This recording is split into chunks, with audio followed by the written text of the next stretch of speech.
Welcome back to my YouTube channel, and thank you for watching our series on the kings of medieval England. In our last episode, we saw how King Stephen's weak leadership led to almost 20 years of civil war. But the anarchy ended with a compromise. Stephen recognized Matilda's son, Henry of Anjou, as his heir. Today, we begin a new royal dynasty, the Plantagenets. And our focus is on the first of them, Henry II, a ruler who brought back order, reshaped the English legal system, and built an empire that stretched across much of Western Europe.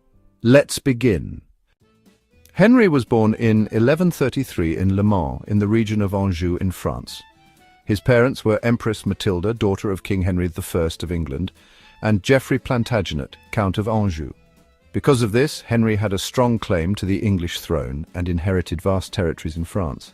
According to W.L. Warren in his major biography, Henry II, Henry was a prince of great energy and determination even from a young age.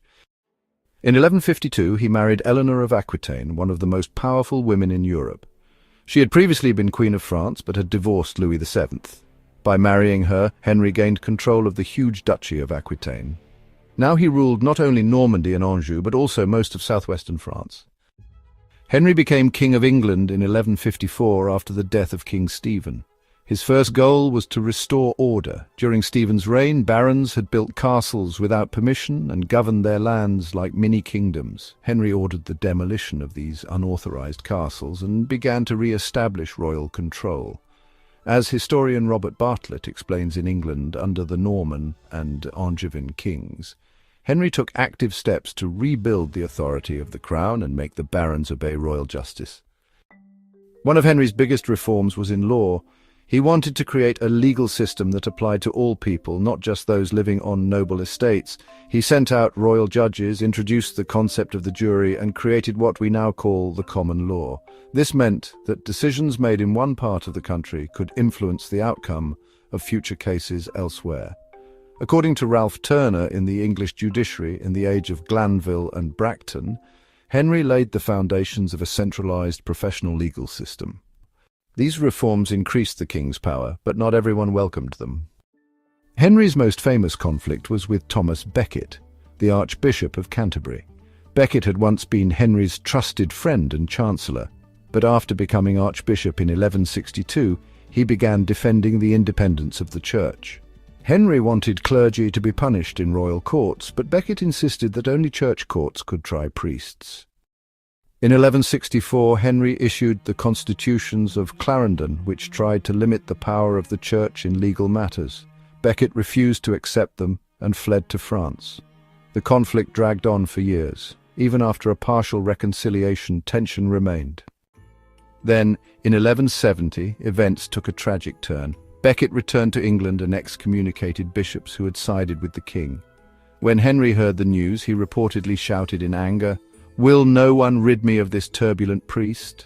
According to Frank Barlow in his book Thomas Becket, these words were likely not a direct order, but 4 knights took them seriously. They went to Canterbury and murdered Becket inside the cathedral on December 29th, 1170. The murder shocked all of Europe. People quickly began calling Becket a martyr, and stories of miracles at his tomb spread.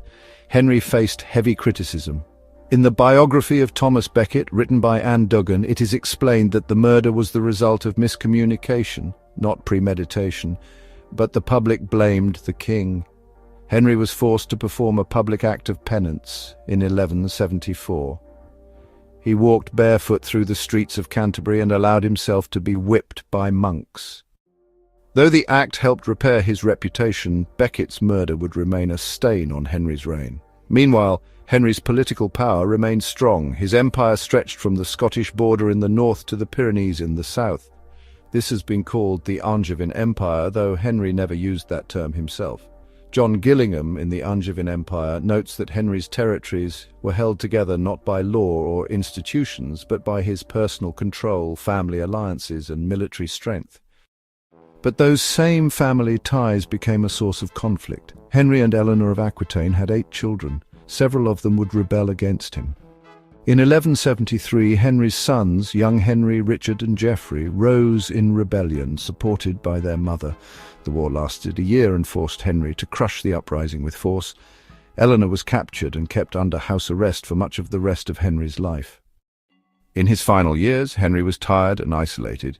He faced new revolts, especially from Richard, his most capable son, who allied with the French king Philip II. When Henry discovered that even his youngest son John had betrayed him, he broke down in grief. According to W.L. Warren, Henry said, "Now let everything go as it will. I care no more for myself or for anything in this world." He died shortly after on July 6, 1189, and was buried at Fontevraud Abbey in Anjou. So how should we remember Henry II? He was a ruler of great energy and intelligence. He rebuilt royal power, transformed the justice system, and ruled over a vast realm. But he was also impatient, controlling, and often unable to manage his own family. As R.H.C. Davis writes in King Stephen 1135 to 1154, Henry was a king who mastered government, but not always the people closest to him. His reign marked the true beginning of the Plantagenet era, a time of powerful kings, bitter rivalries, and deep changes in how England was ruled.